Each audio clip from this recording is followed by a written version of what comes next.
বড় বড় সাহাবীদেরকে এই বিষয়টা জানাইলো।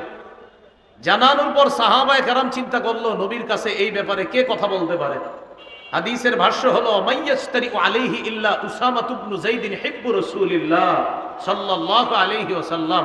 আল্লাহ রাসূল তার নাতি উসামা ইবনে যায়েদ মানে পালক পুত্র যায়েদ ইবনে হারেসার সন্তান উসামা, এই উসামাকে নবী খুব ভালোবাসতেন। হাদিসে আসছে হিব্বু রাসূলিল্লাহ, নবীর খুব আস্থাভাজন ভালোবাসার মানুষ।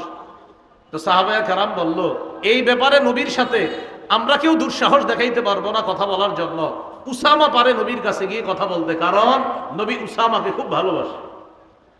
উসামা ইবনে যায়েদ রাদিয়াল্লাহু তাআলা নবীজির কাছে গেলেন, যাওয়ার পর বললেন এমন এমন ঘটনা, ফাতেমা নামে এক সম্ভ্রান্ত বংশীয় নারী চুরি করছে, এখন তার বিচারটাকে একটু শিথিল করা যায় না?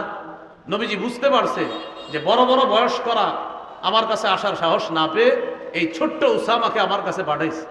নবীজি বাহিরে আসলেন, আসার পর একটা ভাষণ দিয়ে বললেন, শোনো, ওই রবের কসম যার হাতে আমার জান, আল্লাহর কসম, লাউ আন্না ফাতিমাতা বিনতা মুহাম্মাদিন সারাকাত লাকাতা মুহাম্মাদুন ইয়াদাহা।